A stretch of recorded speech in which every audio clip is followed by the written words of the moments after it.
Is the AMD encoder not working in OBS? Or maybe it's missing completely?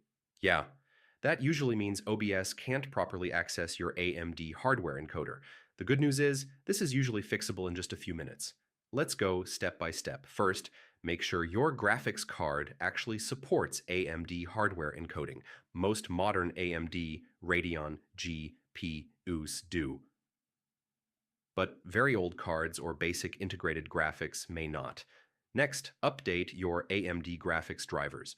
Outdated or corrupted drivers are the most common reason the AMD encoder fails in OBS.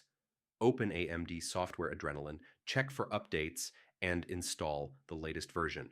Now, this part is important, especially on laptops. Make sure OBS is running on your AMD high-performance GPU, not integrated graphics. In Windows graphics settings, add OBS if needed, set it to high performance, and save. If the encoder still isn't working, check for other apps using the GPU encoder.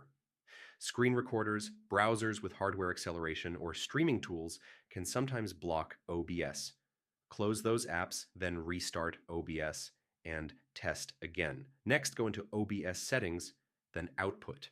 If you're in simple mode, switch to advanced mode. This often makes the AMD encoder appear properly. Still not working?